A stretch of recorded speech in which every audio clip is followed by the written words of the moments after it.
Thanks. I was about to call you Chris, but you're not Chris. Thank you, Doug. I am here with Pat Fenner and Candy Reed this morning. Good morning to you both. We were just talking about treats, and you both came up with a way for a heart-healthy Valentine's treat. Yeah, well, you know, I mean, I just love a good box of chocolates. I'll just put that out there. But I realize, you know, with diabetes and you know, Candy and I were talking later about our training. We're trying to come up with something a little more dietarily friendly for Valentine's Day. But still yummy. But still yummy. That's pretty So important. these are them. What exactly are these, and what's in them? They're called Cocoa Bites, and of course the recipe's on Mom's Morning Coffee. But they're dates and coconut and almonds, and of course cocoa powder, a little bit unsweetened cocoa powder, because you have to have the chocolate. So, but they're really good. They're very good. Smell amazing from right here. You know, you don't have to cook them or anything. It's one of those, you put everything in the blender and form them into balls, roll them in coconut, and you're done. So for people who are interested, this is on momsmorningcoffee.com.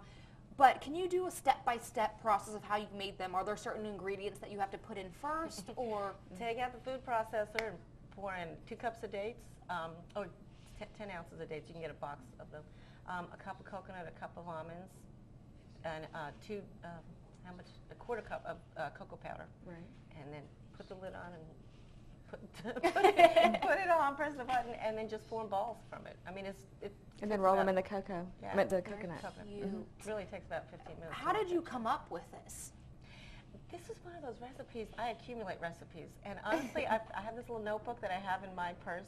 Every year I get a new one and fill it up with stuff. And I found it when I was looking for something for Valentine's Day. You know, so I don't know where I had these somewhere. So I apologize if I'm not giving credit where credit is due, but yeah, that's.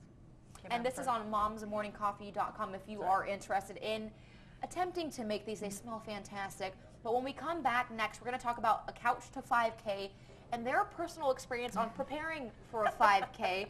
So if you're in for some, you know, tips or maybe some disasters that happen, we'll fill you in. But for right now, let's head on over to Doug. Thanks, Doug. That is right. Many of you may be trying to get in shape this year, maybe running a 5K. Well, we have 2 ladies here who are in the struggle with you. You have the couch to 5K. This is momsmorningcoffee.com if you are interested in any topics that we're talking about. What exactly is your couch to 5K?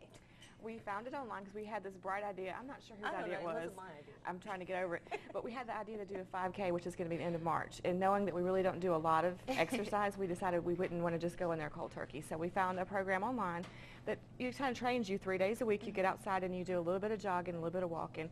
And the next week you do a little bit more. And it gradually gets you ready so that by the end of 9 weeks you can run a 5K. Or it kills you. Yeah, if you don't die first. And it's been a little tougher than what we expected. I mean, and we were logging our progress online so our readers could keep up with it and go along if they wanted to. But yeah, we figured Mondays would be a good day to log that so you could get a good laugh to start the week. I've read a couple. They're actually pretty funny.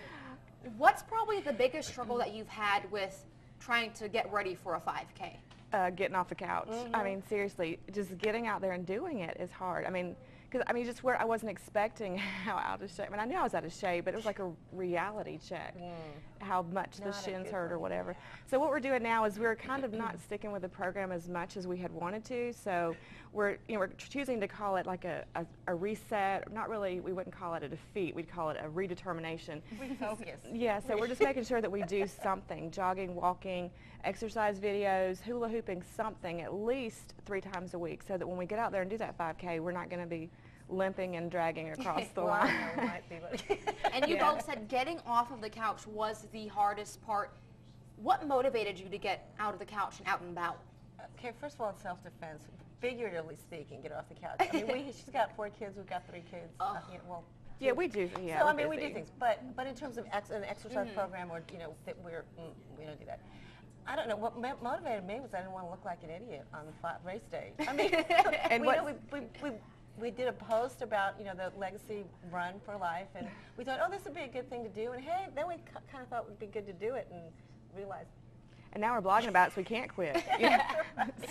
You can track all their progress and all their funny stories about their preparation for the 5K on momsmorningcoffee.com. Thank you both for coming on this morning. Right now, we're going to head on over to Doug.